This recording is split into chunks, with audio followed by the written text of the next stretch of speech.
Hola, en este vídeo vais a comprobar cómo funcionan los diodos dentro de los circuitos, en qué normalmente se utilizan y cómo se analiza dicho funcionamiento.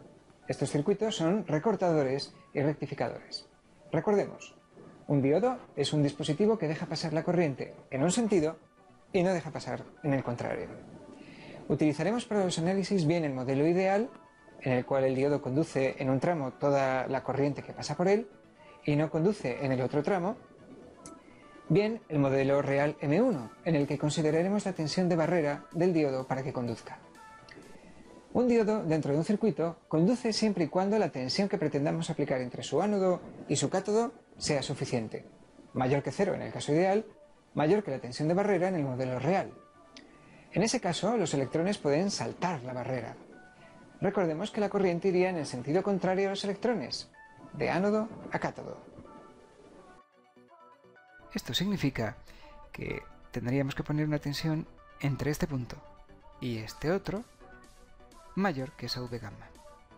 De esta manera el diodo conduciría con la corriente en este sentido. Supongamos ahora que añadimos otra fuente de tensión en otro punto. ¿Qué es lo que ocurriría en este caso? Bien, tendríamos que analizar cuáles son las tensiones V1 y V2. Teniendo en cuenta que para que el diodo conduzca tiene que haber una tensión V gamma entre sus extremos, si V1 menos V2 es mayor que esa V gamma, entonces el diodo sí podría conducir. Y lo haría en este sentido. En cualquiera de los otros casos, cuando V2 fuera mayor, no habría suficiente caída de tensión entre los extremos del diodo y por tanto el diodo no conduciría. Esto se utiliza, por ejemplo, para hacer rectificadores que se introducen en fuentes de alimentación. Este es el esquema de una fuente de alimentación. Tiene un transformador, que es lo que se enchufaría directamente a la red, que lo que hace es convertir la señal de la red en algo más pequeño, una señal de amplitud menor, como por ejemplo esta. Después de pasar por un diodo, la señal queda rectificada, es decir, se eliminan partes de ella, quedando solamente los semiciclos positivos o convirtiendo los negativos en positivos. Una vez filtrada, la señal queda como una señal triangular con una cierta tensión de rizado, y si se añade a un diodo Zener, podemos obtener una señal continua estabilizada justo en la tensión Zener, que ofrecerá nuestra carga. De esta manera la carga siempre estaría protegida, porque cualquier exceso de tensión caería en toda esta zona y el exceso de corriente lo asumiría el diodo Zener. Vamos a verlo con un poco más detalle con un rectificador de media onda. Supongamos que tenemos un circuito como este, en el que hay un transformador y un diodo conectado a la resistencia de carga, entendiendo por esta resistencia de carga cualquier circuito al que vayamos a ofrecer una alimentación. Si partimos del caso de diodo ideal, tendríamos una tensión en el primario que podría bien ser la de red, es decir, 340 voltios de pico, 20 milisegundos de periodo, es decir, la señal a 50 Hz que tenemos todos en los enchufes. Tras pasar por el transformador en el secundario se obtendría esta otra forma de onda. Por ejemplo, en una relación de espiras de 8 a 1 te quedarían 42,4 voltios. ¿Qué pasa cuando tenemos esa tensión aquí en el secundario? Observamos que en los semiciclos positivos hay más tensión en este punto que en este, y por tanto el diodo puede conducir en este sentido, y lo hace. En el caso del diodo ideal, en cuanto hay una tensión positiva en V2, el diodo conduce y por tanto VO sería exactamente igual a V2, ya que no hay caída de tensión idealmente en el diodo. Recordemos, modelo de diodo ideal, no tenemos ninguna caída de tensión, es un cortocircuito.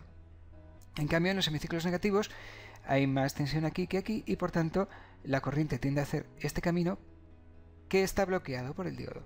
No hay por tanto ninguna corriente y la tensión de salida sería cero. Por la ley de Ohm, corriente igual a cero, tensión igual a cero. Esta sería por tanto la señal de salida. Se rectifican de esta manera los semiciclos positivos. Por ejemplo, en el caso que nos ocupaba por echar unos cuantos números, que a la salida tendríamos una señal con un valor medio, si os paráis a calcular el valor medio de esta señal, una sinusoidal recortada en semiciclos negativos, de 13,5 voltios. ¿Qué pasa si utilizamos este rectificador pero con un diodo más realista, es decir, con el modelo real de diodo? De momento, primario y secundario quedarían igual y cuando llegáramos a la tensión de salida, veríamos que para que ese diodo se pusiera a conducir, como hemos visto, necesita una caída de tensión V gamma entre este punto y este. Es decir, entre este punto y este, puesto que cuando el diodo no conduce, este punto y este tienen la misma tensión. a no conducir el diodo, no hay corriente y por tanto la caída de tensión en R es nula. De esta manera la tensión de salida sería idéntica a la anterior, pero si os fijáis bien, en estos puntos no tendríamos ninguna salida hasta que no tuviéramos una entrada mayor de V gamma, y el valor de la tensión de salida de pico es el que teníamos antes restando V gamma. En todo caso, prácticamente la señal es idéntica a la anterior, especialmente si la tensión de entrada es suficientemente grande. Observamos ahora un rectificador de media onda con filtro. Se trata de utilizar el rectificador que hemos visto antes y añadirle un condensador después. ¿Qué hace este condensador? De momento en primario y secundario todo es lo mismo, y cuando lleguemos a la tensión de salida, al principio el diodo conducirá cuando la tensión sea positiva. Imaginemos que estamos, por ejemplo, en el caso de diodo ideal, se pondrá a conducir el diodo cargando al condensador, además, hasta la tensión de salida igual a V2. En el momento en que la tensión de salida sea la tensión de pico, la tendencia se invertirá. La tensión V2 va bajando, estamos en esta zona, y el condensador necesita irse descargando. Teniendo aquí el condensador que descargarse a través de RL, lo hará en este sentido, y además la tensión del condensador, como sabemos, va variando en función de esa descarga mediante una exponencial decreciente. Esta exponencial fácilmente es más lenta que esta caída, con lo cual en este punto donde se produce esta caída hay menos tensión que en este punto donde se produce esta otra caída. Menos tensión en el ánodo que en el cátodo. El diodo no conduce y por tanto la tensión de salida es simplemente limitada por lo que está ocurriendo en la descarga del condensador. Y así seguirá hasta que en el secundario vuelva a haber la tensión necesaria como para que haya más en el ánodo que en el cátodo y el diodo se vuelva a poner a conducir. En todo este tramo se puede hacer un análisis muy sencillo y determinar cuál es la tensión de rizado. Como vemos, es algo que depende de la frecuencia, de la señal, de la resistencia de carga, en este caso sería la RL, y de la capacidad del condensador. Esto es aproximando la exponencial por el desarrollo en serie de Taylor a una línea recta. En el rectificador de onda completa necesitamos 4 diodos. Observemos que la referencia que estamos tomando en la salida es desde este punto hasta este punto. Notemos que en semiciclos positivos va a haber más tensión aquí que aquí.